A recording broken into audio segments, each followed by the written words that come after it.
We're talking movies, we're talking beer. So sit back, relax, and cheer.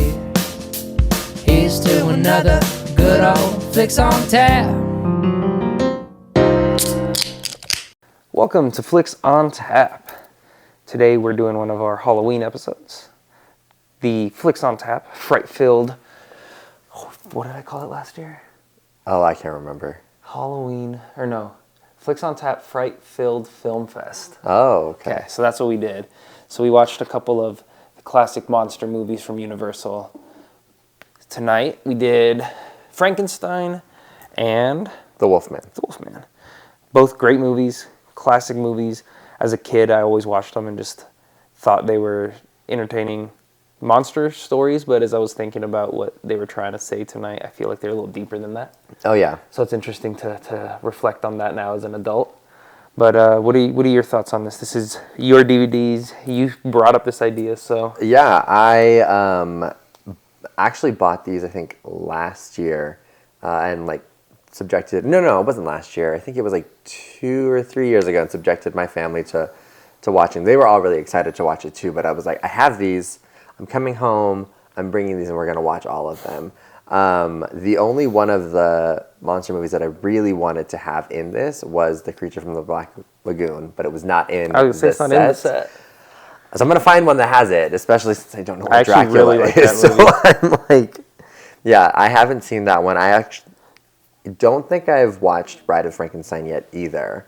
My family did, but I had fallen asleep because I was exhausted. Of these, the only ones I've seen are Frankenstein, The Wolfman, and then The Creature from the Black Lagoon I've seen a few times. And I think The Creature from the Black Lagoon is my favorite still. I think it's just the best one in terms of it being a well put together movie and every different aspect of it. It has a good story. And then it's also just not a story that's been beat down constantly, you know what I mean? There's not a million Creature from the Black Lagoon movies. No, the closest thing we have to it is probably The Shape of Water. Kind of, I guess, yeah. I mean, the idea of the Gill Man thing. Yeah. I would say to the Mummy and the Invisible Man, I think are also not constantly That's repeated. True. The Invisible Man, we had the one. I never watched that one yet, but the newer one. That came out last year? 2 years ago now? Guy in the chair. Gotcha.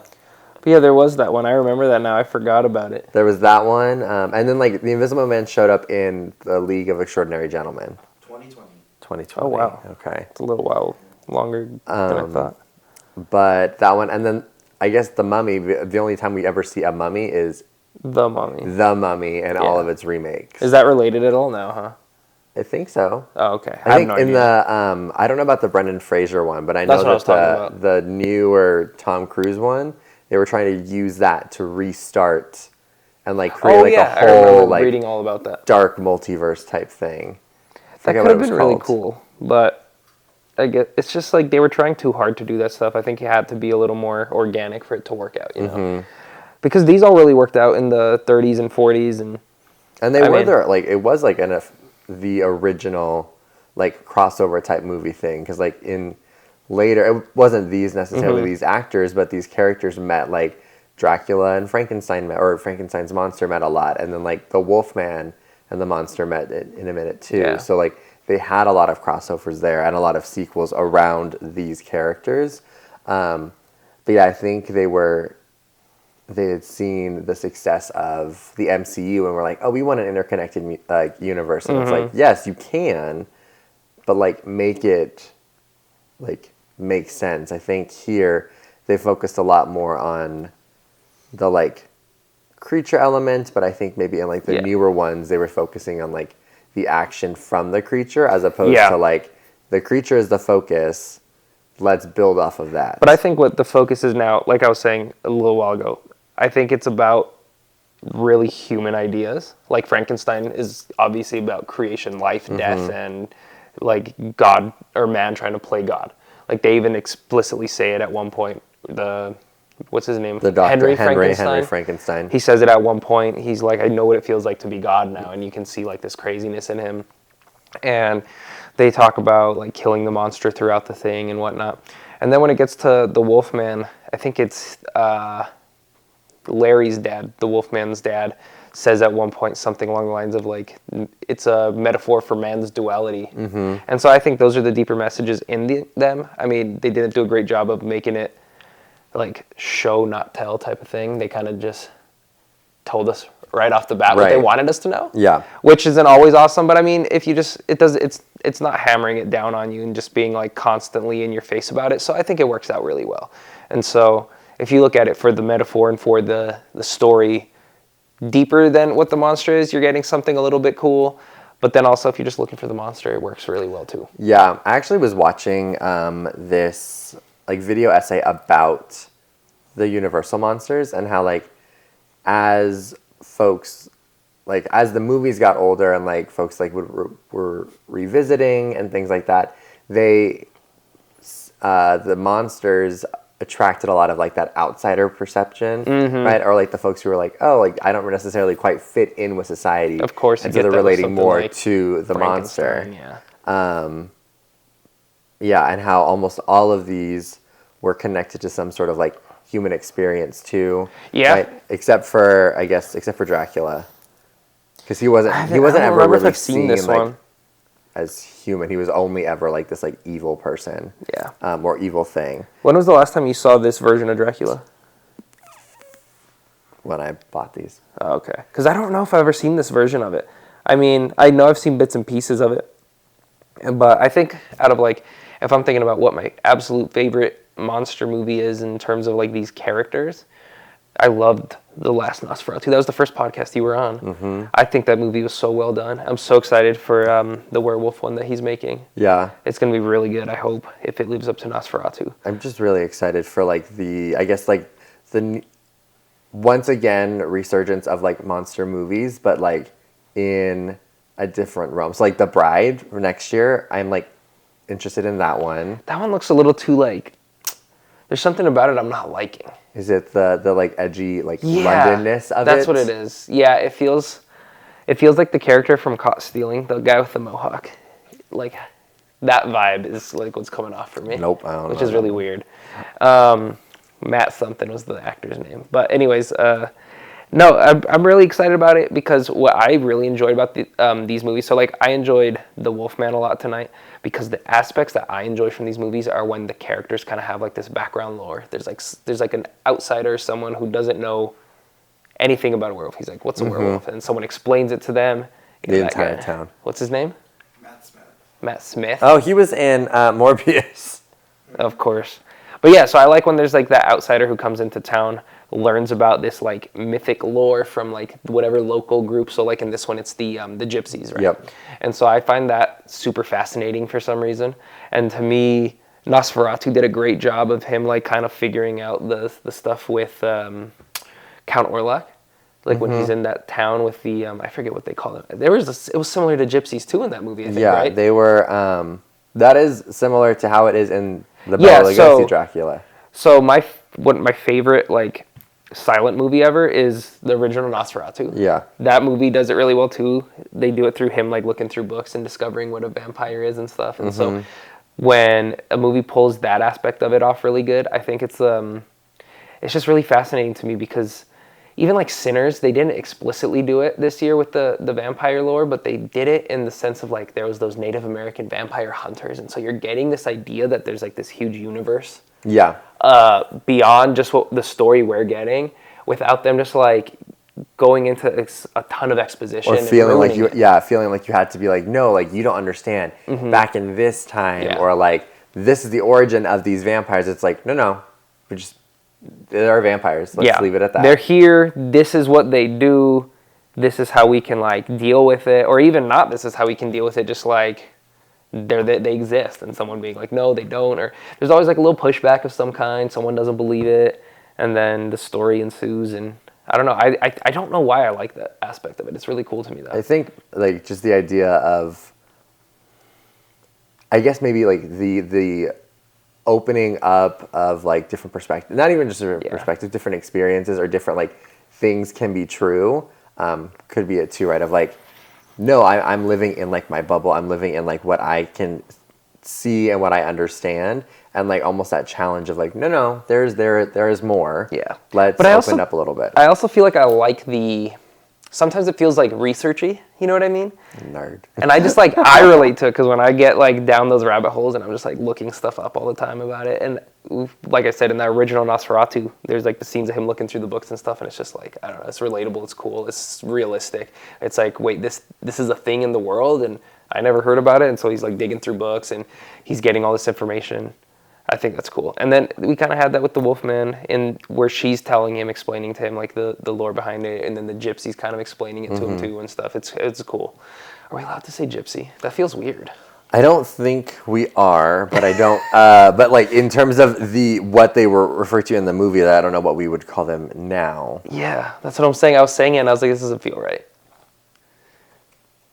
Thank you. Having a researcher is fun. I think I think one of the elements of this movie that I really, really liked is just the production of it. It wasn't giving, for me, it wasn't giving movie in the same way that we've seen now. Mm-hmm. It was giving stage production that was filmed. And that's how I feel like most of these older movies are, which is really interesting. So the preferred terms are Roma. I've heard that, okay. That's right. Hello. Members of the group used to refer to themselves, or Romani. Roma. I've heard both I did of those, know that. yeah. I don't know why it's that's why it escaped my brain.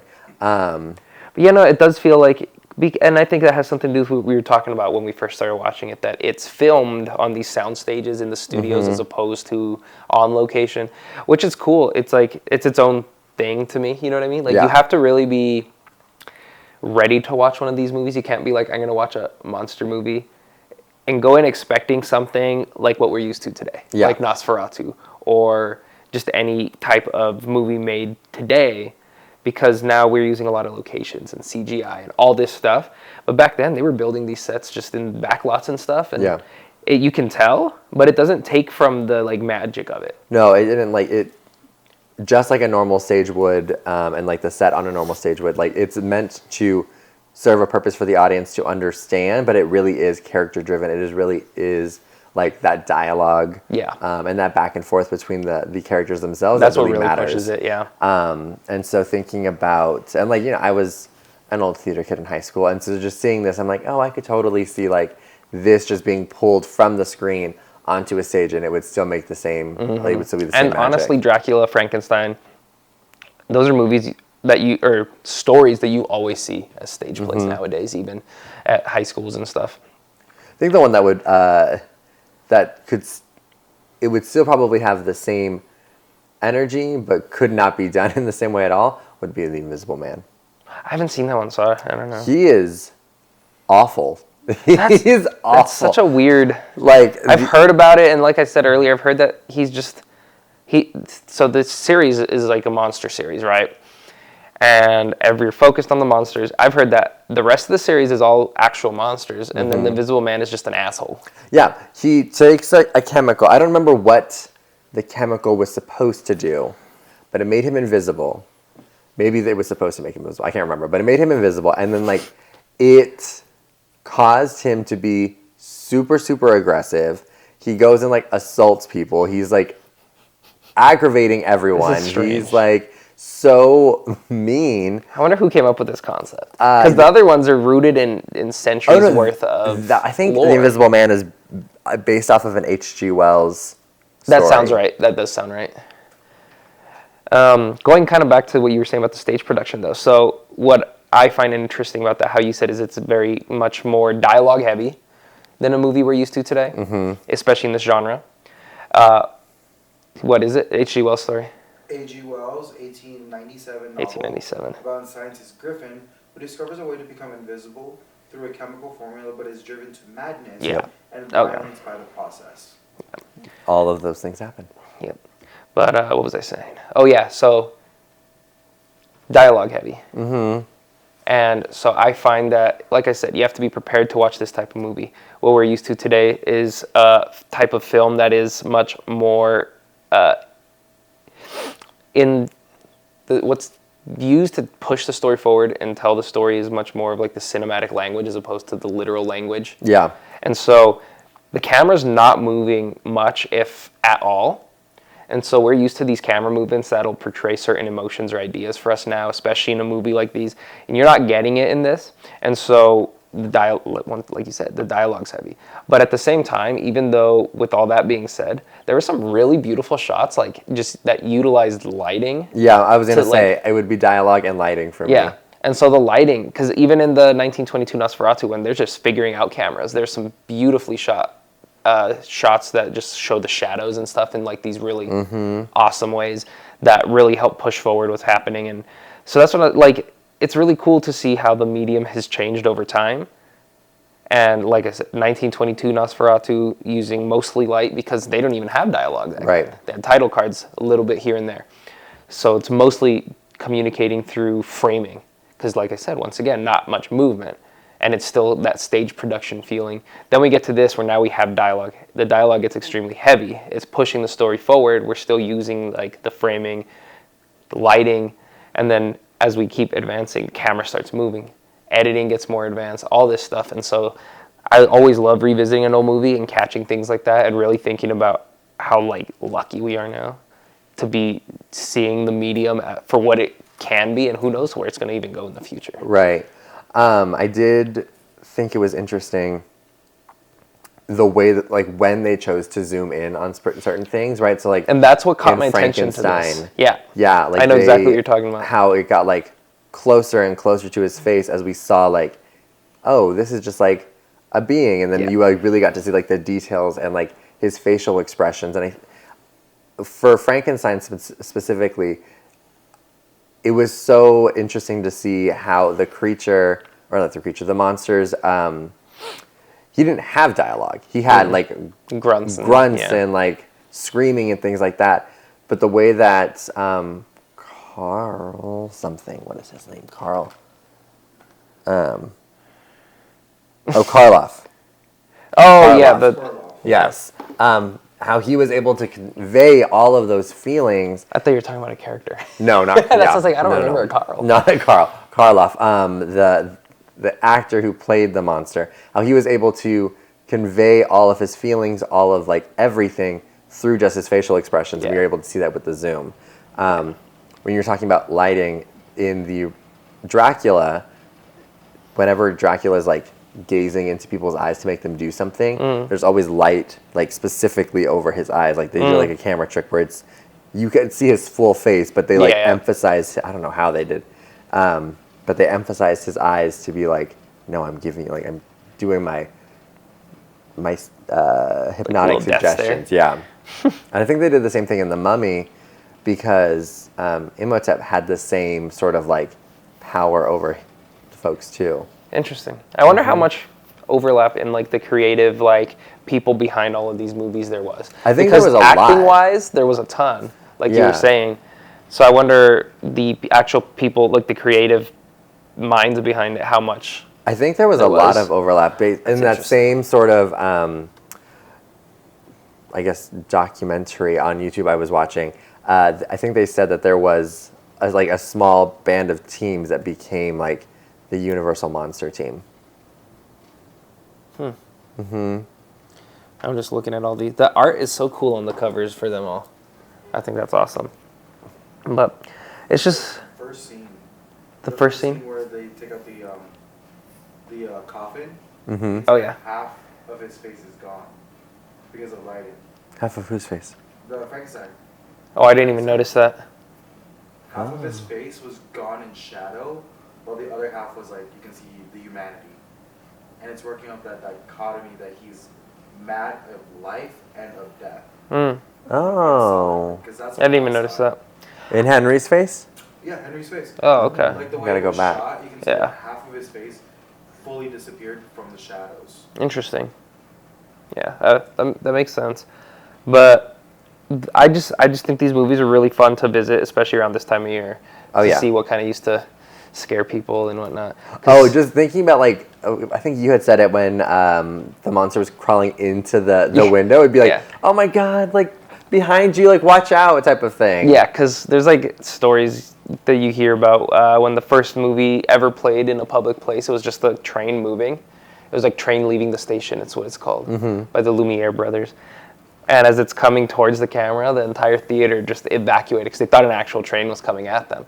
And this was like 1890s, I believe, something like that. And so like it's only 40 years later. So can you imagine like now we watch horror movies and we're like our heart rate goes up and stuff, right? Can you imagine what they were feeling when like and we're just like laughing at Frankenstein kind of crawling through a window, but like to them this was like insanely horrifying stuff happening. Yep, they had to like I think they had to like limit some of the stuff and like had to be very intentional with the advertising to be like, oh, horror, like it's a horror movie, but then like folks are like, ooh, I don't know if that's really like family friendly and like the, you know, the good values. They had to purposely condemn Frankenstein at the beginning of the movie to be like, no, we don't actually believe in him. Like that's a Hays Code thing that they used to do too. If you watch any like gangster movie from the era, it was always like an FBI message at the beginning, like FBI always wins. We're the good guys. Police, make sure you're a good citizen and do your job if you see people doing this stuff. And so that was just like a thing up until the late 50s, early 60s. I can't remember exactly. But all movies had to give their little moral stance before anything would happen. And then when they always kind of made it so that the villain or the bad guy, whoever, even if he's like your protagonist technically, they would end up dying because like crime doesn't pay or being bad doesn't pay. You know what I mean? Yeah. So that's another thing that is just so starkly different today with movies. Like the stuff you can see on a movie today versus what they used to be able to show or do. Well, thinking about even like with these movies, right? Like you wanted and almost all of them, the monster I think actually maybe all of them, the monster dies, and it's like, but why? Like the monster didn't ask to be created. Like he just wanted to live his life. Like yes, he did horrible things, but he didn't know any better. Yeah. And so it's like, oh no, I'm sure like folks in when this movie came out, they were like, no, like we want this monster gone. Like he's like an abomination, all of this stuff, and then it's like, well, no, like let's unpack like what that means. It also makes you think too what other kind of like reflections people were having about these movies back then. Like what did they think it was representative of to them at the time? You know, like different ideals of the moment. What were the monsters stand-ins for in their eyes? Yeah, you know what I mean. Like were they trying to make it represent something? Like I don't know, 41 for Wolfman was a big public menace at the time that it could have stood for. You know what I'm saying? Yeah. And it's just crazy to think about. Side note, it's like something that I thought of during the movie, and then I was like, oh wait, hold this thought, because I thought it was funny. The wolf, the original wolf and the Wolfman was like about this too. A wolf. You're going exactly where I was gonna go. And with then and then he's the Wolfman. And he's the Wolfman, and like turns it, but like they're both werewolves.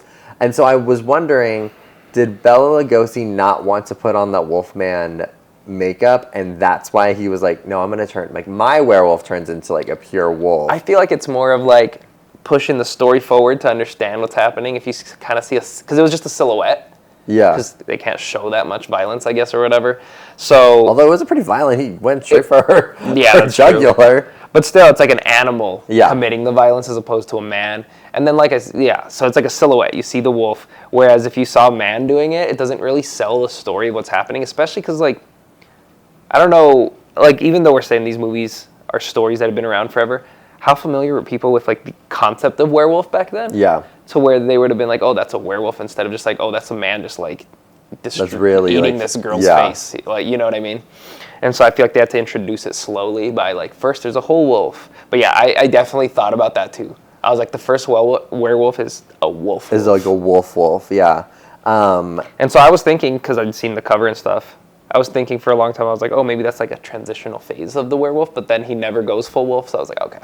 Which is also interesting too when you think about like the different iterations of werewolf in fiction. Like you have this, like some that look like that, and then you have, you know, like the Twilight ones, which are like massive, giant, just wolves. And then you have some who are like very much in between, like the American Werewolf in London, like his very like painful transformation, who's giving like large wolf, but like has human qualities to it too. Have you seen Teen Wolf recently? Like not the show, the Michael J. Fox movie. I've actually never seen that movie. I saw it when I was in like elementary school, because like I love Back to the Future, and I was like, I gotta see other Michael Everything J. Fox he's in. movies. And then that one wasn't that good, I remember. But now I kind of want to rewatch it because I think it hit like the werewolf tropes really well, where it was just like super cheesy werewolf movie. Super cheesy, and I think it'd like be fun. all the hair and everything. Yeah, I think it'd be fun to revisit that after watching this. No, I'd watch that. I did watch the TV show, and I loved watched the little TV bits show. of it when it was coming out. Yeah, But I never got super into it. I loved it up to a point. I watched. They did a movie, it's like a sequel type movie to the series, and that one was not good. Was it like the same people, or? It was the same people. It was like a continuation of the story, but it was like a direct to streaming. I think the thing that like really got me was it was a direct to streaming movie, and so because they weren't on the same like constraints of like cable, they were able to get away with a lot more, and so they just kind of let loose a little too hard. They did. They were cussing a lot in the movie, and it felt like they were like the amount of like cursing that they were doing felt like it was only because I can say it now, right? And I was like, this doesn't feel like like no one says something like that. Or no one talks like that in a normal way. So that's so funny. Okay, so the movie Creature from the Black Lagoon is your favorite of these monster movies. So far. Is he your favorite monster? Or creature or being or whatever you want to call it. I think so. I don't know. He's just he's so unique compared to the rest of them. Like I said, you don't have a million stories of it. But at the same time, a werewolf's super cool to me. I just think a werewolf's awesome. I don't know. I like the werewolf a lot. Okay. And I like you were saying, the different iterations of it throughout history. What There's kind of some werewolf really would cool you be? ones. Would you be like this? I like this one. I like where it's still man. You know what I mean? But it also has like the strength and the different stuff of it.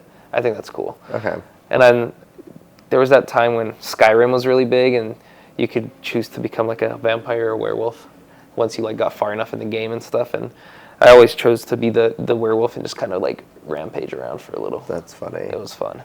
I remember that. Who's mine? You don't have a favorite immediately? I feel like it would be Dracula for you. See, that's what I don't want to say that it's Dracula because of that. Like, I think I like vampires. I don't know if Dracula per se is my favorite of the monsters. It might be the Invisible Man. He's just so awful. Okay, so you like that about him. Okay. I don't know what it like in terms of because the rest of them are monsters, but they're not like evil. Like I said, they're not just dicks. Yeah, but like that's what you like about him, though. Because I'm like funny. you are a monster at that point. Like you like the rest of them are just misunderstood. Like you are a monster. Okay, I see like, where you're coming from. That makes a lot of sense. Although Dracula was also like truly a monster too. Is it a monster of a societal? That's what I was gonna say too. Though, yeah, it's a monster in the way they on their actions. Is that what you're looking at? because Dracula, honestly, like, was he that much of a monster? Like, explain your reasoning. Yeah, Eating people. What do you like? I think on Doesn't top he of that need that too, to survive? he does, but like he. This is good. I think what it was like, he was like going out of his way to do like harm to Jonathan too. That's true. He does, right? yeah. Like he's like Frankenstein. Yeah, he kind of just chose this guy to pick on, and yeah, he was like, I'm gonna do this. Like the Mummy, he was trying to he was trying to reunite with like a reincarnated love type thing. Let's see. The monster was just trying to live. Yeah. He made a few mistakes. as one does. As one does. Yeah, exactly. The Wolfman didn't ask, like literally did not ask for any of that. Yeah, that sucked for him. And I think, Dracula, if he had, just stayed in his castle and been like, I'm going to That's a good. Okay. eat I people accept here, that. or like I'm gonna Eat like people here in my immediate vicinity, fine. But he like was like, nah, I'm gonna go here, and he's like, oh, this is your wife? Not anymore. Yeah, that's okay. You're right. That's a little psycho. He really was like, I'm gonna make your life hell. Yeah, you're right. He did really hone in on Jonathan, and he was just like, I'm gonna destroy you. Yeah. And then, I mean, if we're also thinking about like in comparison to like Nosferatu, like not only that, he brought like disease with him too. Like Yeah. So And you see, that's what I'm saying too about like what really interests me about looking at a movie as like a reflection of the time it's made in. Like the original Nosferatu, 1922, he brings disease, and that's around the time of the Spanish flu that's going around. So like, what kind of stuff that us as like people in our time now are missing from these movies? Like, what are we missing from these movies that was like a message that was important to the audience back then? Yeah. That's what I'm trying to like really figure out when I watch an old movie like this too, because there's just so much in movies, like subtext. You know what I mean? So there's like the story that everyone sees, but then there's like the subtext, and there's always like a really good subtext if the movie's well done. And usually a movie that withstands the test of time for almost what is this, like 80 years now on these? There's got to have something really, really good in there. You know what I mean? You know that it's because of this version of Dracula that vampires are seen the way that they are too. Yeah, yeah. Like the very like aristocratic, like, with like the widow's peak and all of that. Is it just because of the way they designed it for this? Because I was thinking that too. Like when I asked A EJ, lot of the designs of like Same with Frankenstein. these. that's what I was saying when we were watching the movie. I said this isn't what Frankenstein was like initially thought of as. Like his concept was definitely not this when Mary Shelley wrote the book in 200 years ago or whatever. What it was. you mean? She didn't want the bolts here? So That's Mary exactly what I'm Mary saying. That was actually I looked this up while you guys were getting set up. So the monster, where did I see it? The makeup artist Jack Pierce created the monster's flat head, bolts, and heavy eyelids. A design still recognized today. So it was created by that. Yeah, exactly. That's what I Mary figured. Shelley just said it. Yellowish skin. And I think with a flat smile. so. I've been seeing pictures of Jacob Elordi in the costume, so that's the reason I really wanted Does to he watch look this one. like? No. Oh, He okay. looks like the description we read from the Mary Shelley novel, where like it's a very pale skin and it looks like it's Like a more corpse? pieced together, and it has long flowing hair. And so I'm excited to see that iteration of it because I've heard that it's I've heard mixed reviews, but I've heard mostly good reviews. And it's Guillermo del Toro. And now that you just I just gave myself another thought. When you said Shape of Water for the creature, that's a Guillermo del Toro movie. Is he just going to make all the monster movies? That'd be eventually? great. That'd be really cool, actually. I never even thought of that. Be able to see him in like his version of all of those. That'd be interesting. But like a Frankenstein thing is something I've heard he's always wanted to do. So that'll be fun to see someone who's truly passionate about it bring it to life. And then My brother's sad that he beat him to it. My brother loves really? Mary Shelley Frankenstein, and he was like, "Oh, I really want to make something like that." That's fun. And then now he's like, "Oh, no, I can't because Guillermo del Toro did it." I don't feel like there's a good modern version of Frankenstein. So I'm really excited to see it. I remember I didn't watch it, but I know that there was that one movie. Was it called I, Frankenstein? I'm Yeah. literally looking at that same. Yeah, I think that's the 2014 I, Frankenstein action horror. yeah. Started by Ivan Stragovich. But what And Aaron Eckhart. is that the most Aaron Eckhart really? Is that the most recent version of Frankenstein? That's and if been it is, out that sounds now, horrible. because I think the other ones that I'm thinking of that aren't standalone Frankenstein movies were his appearance in Van Helsing, which love, and then I guess his soon-to-be appearance in The Bride. People say that Poor Things is a film inspired by Frankenstein, and I guess I could see it. Well, yeah, no, fully. Yeah. Like, but I don't think that but she's not like Yeah, and that's what I was trying to figure out. like that. Oh. It's Frankenstein-esque, just like There's the Frankenweenie. Daniel Radcliffe and McAvoy one. I forgot about that. I never watched it. What? It was a Daniel Radcliffe one. What is it called? Just Frankenstein from 2015. Huh. Is a modernized adaptation of Mary Shelley's novel. Written and directed by Bernard Rose. I don't know who that is. But is that James McAvoy? Yeah, I think so. Oh, I think it's called Victor Frankenstein. Oh.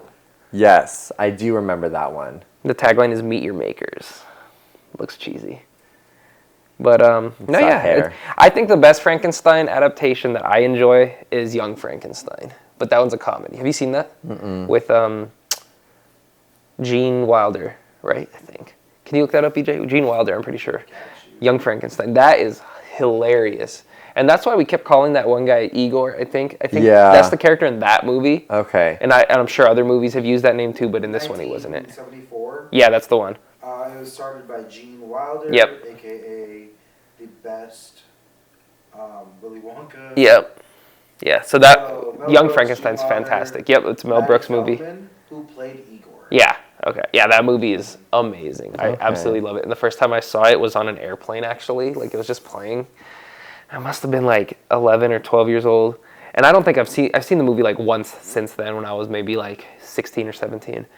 But I just remember, like, seeing it and being like, this movie's hilarious. And it's, like, a good Frankenstein, like, adaptation, even though it's so funny and outrageous. And so, like, I want to revisit that, too, now before we watch the Guillermo del Toro one. And I'm going to look to see if that's on anywhere. I know that they made recently Lisa Frankenstein, right? They made that looked really dumb to me. Yeah, no, I wasn't. Yeah, Is that a kid? It was like a kids movie, or it no? was. I don't know. Well, it had Cole Sprouse in it, so it was meant for. It did? Yeah, it was. 2024 horror romance. Yeah. Cast starts with Catherine Newton, Cole Sprouse, and Liza Soberano. Wow. I don't know who that is. Filipino actress. Oh. She's like very, very popular in the Philippines. Yeah. It was a. It's on Prime for $3.79. LOL. It was targeted towards like the young girls because it was. That's what it looked Cole like. Sprouse. That's what I remember. It was like a. No, and then Frank and Weenie, we love that one. Every time I type in Frankenstein to find Frankenstein, and I'm typing in Frankenweenie comes up before any other Frankenstein. Yeah, see, I can't find young Frankenstein. Although that one, Like, the to watch. who was it? The Tim Burton made those, right? Yes. Yeah. Animation Frankenstein, Corpse Bride. You have The Night Before Christmas, who does play off of Dr. Finkelstein, Yeah. and you see like a lot of the nods to how the 1931 is in The Night Before Christmas when he creates the reindeers. Right. Well, and then even how he creates Sally too. But there is like a moment in Frankenweenie. There's like a larger moment in there, but like so all of the kids want to bring their pets back to life, as a child would, right? The only Asian character in that movie has like he's like a major stereotype, and I'm like, Tim Burton, be better. But that's scary. That's a Mary Shelley adaptation of. That's how Mary Shelley described. Yeah. Frankenstein. And that's kind of what Jacob Elordi's is looking like, which is really exciting. Scary. I'll put a photo of that one. But that little boy, he has a turtle that he brings back to life, and then the turtle becomes a giant Godzilla type thing. Oh, Yeah, it's gonna be cool. Right here. that's so scary. Yeah, I'm excited for it. It should be good. I hope. And I love Oscar Isaac. Oscar Isaac's always good. We did a Inside Llewyn Davis episode way back when we first started this podcast. I love that movie with Oscar Isaac in it. I mean, he's just great in everything. He's fantastic. Yep. Interesting. I'm trying to think of the next month, because like now When does that we're movie getting come out, that EJ? one. Oh, you said wolf, like another werewolf movie is coming out. Yeah, that's the Robert Eggers one. But that's not for a uh, few years, I think. Here's the bride. But I think that's the only. This is the only monster that we're getting right now. Is just any sort of adjacent to like Frankenstein. Yeah. The Robert Eggers one is next year on Christmas. So So it'll be like last year we had Nosferatu on Christmas. and now we'll have werewolves again. 2 years. Oh, there's a Mummy for 2026 also. Lee Really? Cronin's The Mummy. I don't know who Lee Cronin is. It's a Blumhouse movie. Oh, Blumhouse is the one who did the newest Wolfman. Yeah, And, I remember The Invisible I never Man. watched that. Oh yeah, you're right. They did do both of those. Yeah. Okay. So now they're just. I think I heard somewhere else too that they are trying to build out the Universal movies. That makes sense. In like a more modern. Did someone? thing. It's weird though, because did they sell the rights to the monsters? I don't know. Anyways, I'm excited to see what they come up with because I really like Nosferatu. Hopefully, Werewolf is good. And Is it just called Werewolf? but it's spelled like in the old. It's like WERWULF. Werewolf. Yeah, however you would pronounce that. I gotta figure out what I think to it's probably in Germany again. What am I gonna wear also- for that one? I wore my Buffy shirt to go see Nosferatu, so now I gotta figure out what to wear for that one. Because also, Or a Jacob Black shirt. where are they filming it? I don't know. But I like, one thing I really like about Robert Eggers' movies is how he talks about how if he wasn't a filmmaker, he'd be like some kind of archaeologist or something because he likes researching all that. You told me all that stuff, yeah. in the first episode. Oh, this is a thought I had on my way here or last night, one of the two. I was very surprised that Universal never made like their own witch type character. Yeah, that is true. Like there's magic adjacent in so many of these movies. Mm-hmm. But there wasn't a character. Granted, you can't necessarily. Have you seen Robert Eggers' Witch? No, but that's what made me think of it right now too. Yeah, that's so good. I guess no, because even then, like the Wolfman, like that's not it. Like, it's not taken from a story from a book, whatever. Like, it's just like the lore of werewolves, and so I thought it was interesting that they didn't have some sort of like general witch type character. Maybe it was too basic for them. They were like, "Nah, we can't do that." But I wonder what there might have been some kind of stigma too from like Wizard of Oz or something, you know? Maybe that they're like that. Those are our witches. We have them. Yeah. Right, because Universal did the Wizard of Oz. That was too, Warner right? Brothers, I believe. Well, I think it was Warner Brothers. You have the computer. Yeah. Wizard of Oz Studio. Or maybe it's Paramount, which is Universal, isn't it? I'm pretty sure. Because it's No, those aren't related. MGM. Oh, The okay. 1939 film Wizard of Oz was released by MGM. Although Warner Brothers now own the film distribution rights, Oh. it was acquired rights from MGM pre-1968 films. Wow. Okay. But don't Warner Brothers and Universal have like a partnership? Isn't it like I don't know. Yeah, because I'm just thinking about like Universal Studios. Someone tried to buy out Warner Brothers recently, or vice versa, and they declined it. I don't know. There's all kinds of weird stuff going on with the studios all the time, and Yeah. like Paramount has had their line of movies called like Paramount Vantage for a while, which released good movies, but that disappeared, and then Fox had like their own line where they release certain movies from. It's just so confusing. I don't understand all the different little machinations behind how studios decide to do things. They're saying Paramount, Netflix, Comcast, and other tech companies like Apple and Amazon. But they just get the rights to be able to stream them. Like, that's why it's so confusing. And that's why it's hard to find good stuff on one single streaming service. God, You got to yes. jump across. I had to like earlier was going through and looking at like what movies I want to watch on each of the streaming services for this month. So Yeah. yeah. Any other major thoughts about said monster movies? No, I think we covered some really pretty cool ground on this one. Here's a good one. Huh? Who would win? Vampires or werewolves? Yeah, who would win, vampires or werewolves? What do you think? That depends on. I don't think we actually talked about that last time either. I think we No. spent so much time talking about vampires. I think it depends on what iteration of vampires and werewolves you're talking about. So let's talk about Wolfman and Dracula from this one, since we're doing the Warner Brothers, or not the Universal. I feel like Dracula would win. I do too. The Wolfman was kind of incompetent. Yeah, and he was also so reluctant to do anything, and he was giving more of that animalistic, like It was just instinctual like, type things. Exactly. Not like, I don't imagine him planning. Like, he would have, when he got like in the bear trap claw thing, like he would have just been stuck there had the woman not come and saved him. Yeah. Like, so yeah, no, Dracula. That makes sense. Like now, you said, a other little more types, calculating. Then that's different. Then we got it. But that's a whole episode in itself. Unpacked. Yeah. We gotta. Yeah. We'd have to Just be a deep like, dive, let's go through and watch a bunch of movies about vampires, a bunch of movies about werewolves, and then like make a. That'd be fun. What other vampire movies are? I like Lost Boys. That one's good. I've never seen that, and I want to see that one. Nosferatu, of course. Fright Night. What is that one? What? Okay. I'm so sure I would recognize it if I saw it. It's there was one, I think, in the 80s, and then they had a remake that had Colin Farrell in it, and that's the one that I saw, and I really, really liked that one.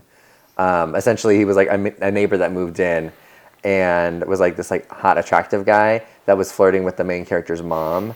And then he was like, "No, I gotta kill him." And then I was like, "Oh wait, you're a vampire. I definitely have to kill you." Yeah, it was great. Pretty funny. It was one of those like horror, like comedy type movies. Yeah. Actually, that's funny because a lot of my introduction to these characters was still like these older movies, but it was more comedy related. Like The Abbott and Costello one. those are the ones. The Abbott and Costello Meet Frankenstein, Abbott and Costello Meet the Mummy. That's my experience with these characters before Anything else? Yeah, exactly. I remember really enjoying them as a kid, and like looking back at them. When did they make these? I think 1948. So like slightly after these ones came out. Yeah. That's Abbott and Costello Meet Frankenstein, 1948. Yeah. No, I'm thinking about that one movie, that one Scooby-Doo movie, where it was only Scooby and Shaggy, and they were teachers at the ghoul school, and all of the children of the monsters went there. Like, I loved that one. You know what's really, really interesting? Like, why did monsters fade away from the pop culture so much? Because like Scooby-Doo was huge, and it was just a bunch of these types of monsters that just turned out to be normal people.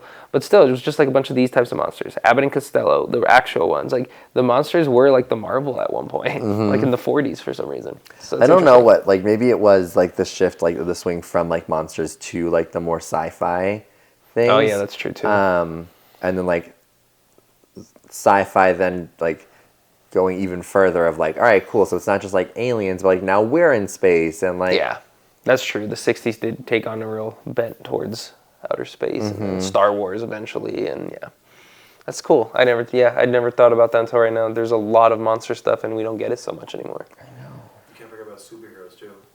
Superheroes was still a big thing even through here. Yeah, but the movies, but not the weren't as- movies. Yeah, they weren't as like. But like for pop culture at the time, superheroes Yeah. with kids were a big thing. Oh yeah, because this is not geared toward. This might be geared towards kids now, but definitely not at the time. But yeah, I just love them. They like these as characters like. And they're such easy, fun movies to watch. And you just toss them on, relax a little. You can bring them into like any sort of like pop culture thing, because like they do exist in like comic books too as like separate characters or like characters adjacent to it. We see them in like, I mean, you can take the concept of Frankenstein and then make it to like a teenage girl movie with Lisa Frankenstein. Apparently, and like it's so like throughout everything. Yeah. And like I was talking about earlier, Teen Wolf. It's just like So good. yeah.